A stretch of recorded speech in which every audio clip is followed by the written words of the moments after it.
ഒരു ഞായറാഴ്ച ക്ലീനർ വീട്ടിൽ വന്നപ്പോൾ ക്ലീൻ ചെയ്യേണ്ട ഇടയ്ക്ക് നമുക്കൊരു കൂട് കിട്ടി. അത് നമുക്കൊരു ബേബി ബേർഡിനെയും കിട്ടി. കോളേജിൽ തീസസിന് പോലും ചെയ്യാത്ത അത്രയും റിസർച്ച് നടത്തിയിട്ട് നമുക്കതൊരു പീജിയൻ ആണെന്ന് മനസ്സിലായി. കുറേ നേരം അതിൻ്റെ അമ്മപ്രാവ് വരുന്നത് നോക്കി ലാസ്റ്റ് വന്നപ്പോൾ തിരിച്ചു കൊടുക്കാനൊക്കെ നോക്കി അത് മൈൻഡ് ആക്കുന്നേ ഉണ്ടായിരുന്നില്ല. ലാസ്റ്റ് എനിക്ക് നല്ല ദേഷ്യം വന്നു. എന്നിലെ അമ്മ ഉണർന്നു. പ്രിയ കുറേ വിളിക്കുന്നൊക്കെ ഉണ്ടായിരുന്നു. ലാസ്റ്റ് എനിക്ക് ദേഷ്യം വന്നു. ചീത്ത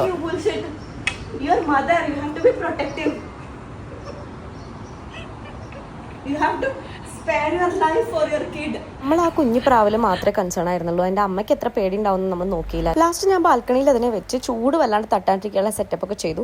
പിന്നെ അമ്മേനെ കാണാത്തപ്പോൾ കുറച്ച് വെള്ളം അതിനെടുത്തിട്ട് കൊടുക്കാമെന്ന് വിചാരിച്ചു. കൂടോട് കൂടെ എടുത്തിട്ട് വന്ന് കുറച്ചായിട്ട് വെള്ളമൊക്കെ കൊടുത്ത് നോക്കി. ഈ കുഞ്ഞു സാധനത്തിന് വേണ്ടി എവിടെ നിന്നില്ലാണ്ട് സിറിഞ്ചൊക്കെ വാങ്ങി ഒരു അമ്മയുടെ സ്നേഹം കൂടെ തന്നെ നോക്കണം എന്നുള്ള നല്ല ഉദ്ദേശത്തിലായിരുന്നു ഞങ്ങൾ ഇരുന്നിരുന്നത്. പക്ഷെ ഒരിക്കലും ഇങ്ങനെ ചെയ്യാൻ പാടില്ല. പിന്നെ ഞങ്ങൾ അമ്മ വരുന്നുണ്ടെങ്കിൽ വന്നോട്ടെ വിചാരിച്ചു ബാൽക്കണിയിൽ വെച്ച് ഫൈനലി മൂപ്പരാൾ എത്തിയിരിക്കുന്നു. മൂപ്പരാൾ മേലെ വന്ന് ഡാൻസ് കളിക്കുക കൊല്ലുമെന്നൊക്കെ ആയിരുന്നു ഞങ്ങളുടെ ടെൻഷൻ. പക്ഷെ പിന്നെയാണ് ഞങ്ങൾക്ക് അത്ര നേരത്തെ റിസർച്ചിൽ കണ്ടെത്താത്ത വേറൊരു കാര്യം കണ്ടെത്തിയത്. മിനിമം 10 ദിവസമെങ്കിലും ആവാതെ കിളികൾ വെള്ളം കുടിക്കില്ല. അവർ സ്വന്തമായിട്ട് നമ്മളിങ്ങനെ വെച്ചു കൊടുക്കുമ്പോൾ കുടിക്കാൻ തക്കവണ്ണം ആവുമ്പോൾ മാത്രമേ അവർക്ക് വെള്ളം വേണ്ടുള്ളൂ. അതുവരെ അവർ സോളിഡ് ഫുഡാണ്, അത് അവരുടെ അമ്മ കൊടുക്കുന്ന ഫുഡ്. പിന്നെ ഇതിൻ്റെ അമ്മ ഇതിൻ്റെ മേലെ വന്നിരുന്ന് ചെയ്യുന്നത് ഒരു ടൈപ്പ് ഓഫ് പെർക്കഷൻ ആണ്. ഇതിൻ്റെ ഉള്ളിൽ ആ വെള്ളം ഒന്ന് പുറത്തോട്ട് കളയാൻ വേണ്ടിയിട്ട്.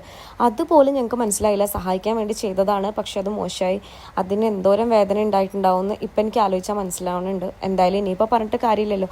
ആർക്കും ഇതുപോലെ അബദ്ധമൊന്നും പറ്റാതിരിക്കട്ടെ. മനുഷ്യനായാലും കിളിയാണെങ്കിലും അമ്മയ്ക്ക് മാത്രമാണ് കുഞ്ഞുങ്ങളെ ഈ ഒരു പ്രായത്തിൽ നോക്കാൻ പറ്റുള്ളൂ. അറിയാണ്ടാണെങ്കിലും ഞങ്ങൾ അതിനോട് ചെയ്ത കൊടും ക്രൂരത എന്നുള്ള വിഷമത്തിൽ ഞങ്ങൾ ഇരിക്കുമ്പോൾ പിറ്റേ ദിവസം മുതൽ ഞങ്ങൾ വെള്ളവും ഫുഡും വെച്ചു കൊടുത്തപ്പോൾ എല്ലാം മറന്നിട്ട് ഞങ്ങളുടെ അടുത്ത് ഫുഡ് കഴിക്കുന്നുണ്ടായിരുന്നു കേട്ടോ. അതാണ് ഇപ്പോഴത്തെ ഏക ആശ്വാസം.